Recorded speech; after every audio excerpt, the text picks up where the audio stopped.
برصغیر کی پہلی مسلمان خاتون حکمران رضیہ سلطانہ 1205 میں پیدا ہوئیں اور 1236 میں وہ ہندوستان کی حکمران بن گئی۔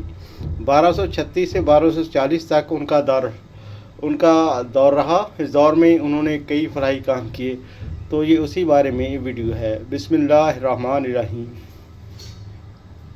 ہندوستان کی پہلی خاتون حکمران رضیہ سلطانہ 1236 سے 1240 تک ان کا دور حکومت۔ انہوں نے نہ صرف حکومت کے معاملات سنبھالے بلکہ رعایا کی فلاح و بہبود کے لیے بھی قابل ذکر خدمات سر انجام دیں۔ ان کے فلاحی اقدامات اور خدمات درج ذیل ہیں۔ رضیہ سلطانہ کی فلاحی خدمات: عدل و انصاف کا قیام۔ رضیہ سلطانہ نے عدل کو اپنی حکومت کی بنیاد بنایا۔ وہ عام لوگوں کی شکایات براہ راست سنتی تھیں اور کسی بڑے یا چھوٹے کے ساتھ امتیاز نہیں برتتی تھیں اور وہ سب کے ساتھ مساوی سلوک کرتی تھیں۔ عوامی فلاح کے منصوبے جو رضیہ سلطانہ نے بنائے، انہوں نے تعلیمی ادارے قائم کیے تاکہ علم کا فروغ حاصل ہو۔ یہ اس دور کی بات ہے کہ جب یورپ تعلیمی میدان میں بہت پیچھے تھا، لیکن رضیہ سلطانہ نے اپنے ملک میں بہت سے تعلیمی ادارے قائم کیے۔ مساجد اور مدارس کو حکومتی سرپرستی فراہم کی۔ حکومت مساجد اور مدارس کی مدد کرتی تھی اور زبردست مدد کرتی تھی۔ غربا اور یتیموں کے لیے بیت المال سے باقاعدہ امداد مقرر کی۔ غریبوں کے لیے بہت امداد مقرر کی۔ امن و امان کا قیام۔ ڈاکوؤں اور بغاوت کرنے والوں کے خلاف سخت اقدامات کیے تاکہ عوام پرامن زندگی گزار سکیں۔ سرکاری فوج کو مزید منظم کیا تاکہ رعایا کو دشمنوں سے محفوظ رکھا جا سکے۔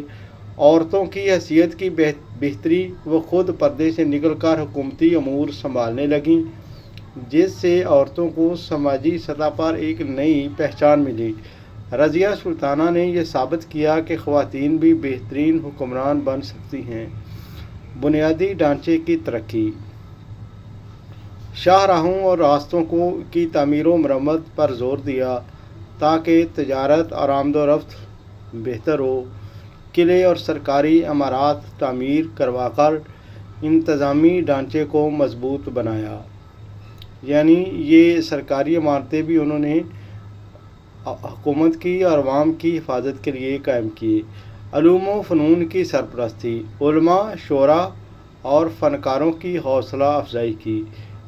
یہ فنکاروں سے مراد صرف ٹی وی یا کام کرنے والے فنکار نہیں ہیں۔ یہاں فنکاروں سے مراد ہر قسم کے جو فن جانتے ہیں، یعنی دستکاری کا فن، یا اس زمانے میں جون سے بھی ان کو فنون آتے تھے، ہنر آتے تھے، ان سب کی حوصلہ افزائی کی۔ دہلی کو علمی و ادبی سرگرمیوں کا مرکز بنانے میں اہم کردار ادا کیا۔ یعنی رضیہ سلطانہ نے اپنے مقصد دور حکومت جو تقریباً 4 سال رہا، 1236 سے 1240 تک، اس میں رعایا کی فلاح و بہبود، عدل و انصاف، تعلیم اور عورتوں کے مقام کو بلند کرنے کے لیے نمایاں خدمات سر انجام دی۔ رضیہ سلطانہ کی زندگی سے ہمیں کئی سبق ملتے ہیں جو آج بھی قیمتی ہیں۔ یقیناً رضیہ سلطانہ کی زندگی سے ایسے سبق ملتے ہیں کہ جو آج بھی قیمتی ہیں۔ کیا سبق ملتے ہیں؟ سب سے پہلے ہے علم و عقل کی اہمیت۔ رضیہ بچپن سے ہی تعلیم یافتہ تھیں، اس لیے وہ منصف مزاج اور باشعور حکمران بنی۔ یعنی وہ تعلیم یافتہ ہونے کی وجہ سے اس بات کو سمجھتی تھی کہ حکومت چلانے کے لیے انصاف کا عملداری بہت ضروری ہے۔ یہی وجہ تھی کہ وہ انصاف پسند تھیں۔ اس سے یہ سبق ملتا ہے کہ اگر عورت یا مرد کو صحیح تعلیم ملے تو وہ بڑے منصب کو احسن طریقے سے سنبھال سکتا ہے۔ عدل و انصاف کی ضرورت۔ انہوں نے رعایا کے ساتھ برابری کا سلوک کیا اور عدل کو اولین ترجیح دی۔ اس سے یہ سبق ملتا ہے کہ کوئی حکومت عدل کے بغیر قائم نہیں رہ سکتی۔ عورت کی صلاحیتوں کا اعتراف۔ مردوں کی دنیا میں رضیہ نے یہ ثابت کر دیا کہ خواتین بھی بہترین قیادت کر سکتی ہیں۔ اس سے یہ سبق ملتا ہے کہ عورت کو اگر مواقع ملیں تو وہ بھی بڑے بڑے کام سر انجام دے سکتی ہے۔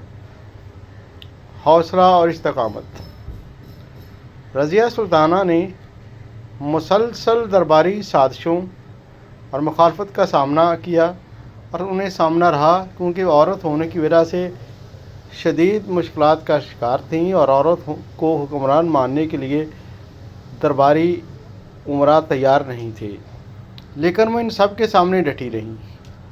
اس سے یہ سبق ملتا ہے کہ مشکل حالات میں ہمت نہ ہارنا ہی اصل کامیابی ہے۔ اقتدار خدمت کے لیے ہے، عیش کے لیے نہیں۔ آج کے حکمرانوں کے لیے تو یہ بہت زبردست جملہ ہے۔ یہ اقتدار خدمت کے لیے ہوتا ہے، عیش کے لیے نہیں ہوتا۔ حکمران لوگوں کی خدمت کے لیے، لوگوں کے کام کرنے کے لیے ہوتا ہے، عیش و آرام کے لیے نہیں۔ رضیہ سلطانہ نے حکومت کو ذاتی مفاد کے لیے نہیں بلکہ عوام کی خدمت کے لیے استعمال کیا۔ اس سے یہ سبق ملتا ہے کہ حکمران ہو یا لیڈر، اس کو عیش پرستی کی بجائے رعایا کی بھلائی کو مقدم رکھنا چاہیے۔ سب سے ضروری رعایا کی بھلائی ہوتی ہے، لیکن بدقسمتی سے آج کے دور میں یہ چیز سب سے پیچھے چلی گئی ہے۔ وقت کی کمی اور کام کی اہمیت۔ اگرچہ ان کا دور حکومت مختصر تھا، صرف 4 سال کا، مگر ان کے کارنامے آج تک یاد کیے جاتے ہیں۔ اس سے یہ سبق ملتا ہے کہ نیک نیتی کے ساتھ مختصر وقت میں بھی بڑے کام کیے جا سکتے ہیں۔ یوں رضیہ سلطانہ کی کہانی ہمیں یہ سکھاتی ہے کہ عدل، تعلیم، حوصلہ اور خدمت خلق ہی کامیاب قیادت کے اصول ہیں۔ یہ ویڈیو اگر اچھی لگے تو چینل کو سبسکرائب، ویڈیو کو لائک اور شیئر اور کمنٹ ضرور کریں۔ ایک نئی اچھی انفارمیٹو ویڈیو کے ساتھ آپ کے ساتھ پھر ملیں گے۔ اللہ حافظ۔